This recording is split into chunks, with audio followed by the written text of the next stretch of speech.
Ya memang pertama bahwa regulasi kita ini kan tidak berpihak pada perusahaan. Salah satu persoalan yang paling besar ketika seorang menjadi pengusaha selalu dikaitkan dengan modal, gitu kan. Modal ini menjadi momongan baru bagi generasi muda kenapa mereka tidak ingin menjadi pengusaha. Nah oleh karena itu HIPMI sudah bersepakat dan konsisten untuk memperjuangkan agar terjadinya rancangan undang-undang pengusaha pemula yang dimana salah satu diantaranya itu adalah bagaimana permudahan modal. Karena sekarang kan undang-undang perbankan kita itu kalau kita ingin meminjam uang di bank bagi satu perusahaan itu harus mempunyai rekening koran 3 tahun terakhir, kemudian punya bukan rekening koran, neraca 3 tahun terakhir, rekening koran 6 bulan, dan punya aset harus 120%. Bagaimana mungkin seseorang yang baru selesai kuliah disuruh punya aset 120%, kemudian orang yang baru mendirikan perusahaan hari ini disuruh buat neraca 3 tahun terakhir? Ini kan mengajarkan kita menjadi pembohong. Nah selama itu tidak kita rubah, maka jangan pernah berharap untuk kita bisa mampu meningkatkan jumlah kuantitas pengusaha kita. Sementara kita masih kekurangan banyak sekali. Kekurangan kita 0,7%. Kita sekarang kan baru 1,3% dari total populasi. Idealnya minimal 2%. Nah 0,7 kali 250 itu lebih 1,5 sampai 1,6 juta. Ini yang kita harus dorong. Nah oleh karena itu HIPMI dari awal sudah sepakat untuk melakukan hal ini. Gitu. Kemudian Bang, presiden atau pemerintah kan banyak membangun proyek infrastruktur.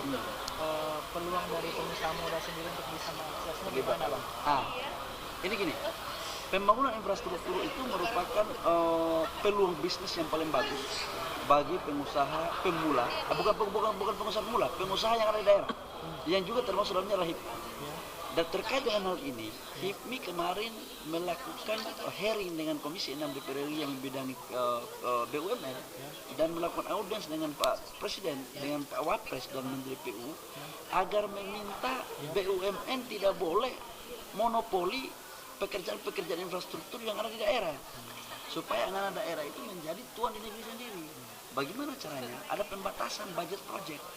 Jadi kalau proyek di bawah 50 miliar, itu tidak boleh BUMN masuk. Dan itu sudah disetujui. Dan itu peraturannya sudah keluar. Itu HIPMI melakukan itu. Mendatangkan beberapa kali. Karena kalau tidak, bagaimana mungkin kita menjadikan anak daerah menjadi tuan negeri sendiri? Jangan ikan kecil juga dimakan sama ikan besar. Gitu. Pak, tanya juga Pak, apa dampak ekonomi dari krisis dari Yunani untuk kita nanti Pak? Jadi gini, jangan dulu kita bicara tentang Yunani ya. Kita bicara sekarang bahwa dampak ekonomi global, secara global, itu Indonesia sudah kena.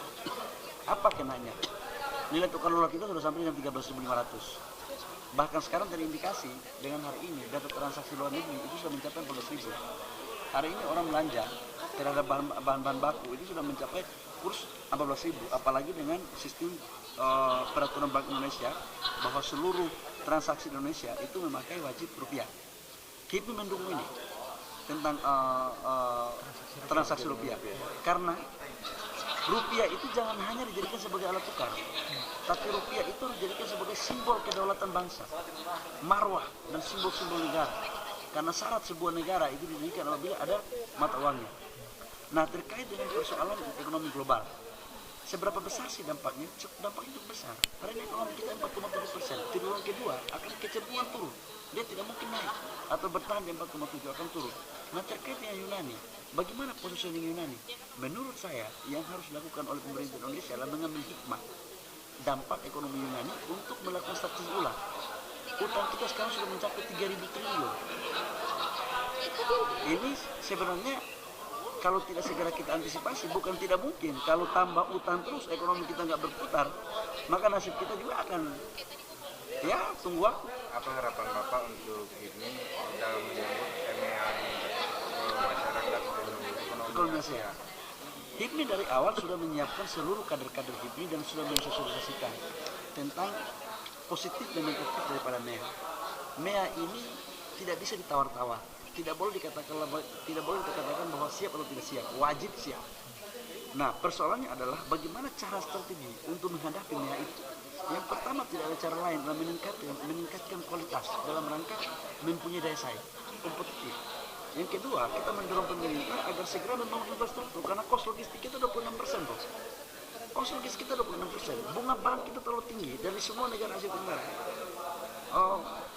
Singapura cuma sekitar 2-3%, Malaysia 4%, Thailand 5%, kita berapa? 12%. Nah, memang harus ada kebijakan ekonomi makro terkait dengan bagaimana biaya bunga itu dikurangi. Karena kalau biaya bunga kita tinggi, biaya tenaga kerja tinggi, dan logistik kita tinggi, maka tidak mungkin kita akan bersaing secara kompetitif dengan produk-produk dari negara lain. Karena HPP-nya pasti kita lebih besar. Itu. Nah, apa yang HIPMI sedang lakukan? HIPMI sedang melakukan sekarang adalah di samping meningkatkan kualitas, meningkatkan jaringan market, dan bagaimana kita mendorong pemerintah untuk melakukan sebuah regulasi yang memberikan sebuah kecenderungan banyak peningkatan survive dari pengusaha nasional. Terima kasih Bang. Tuh ya.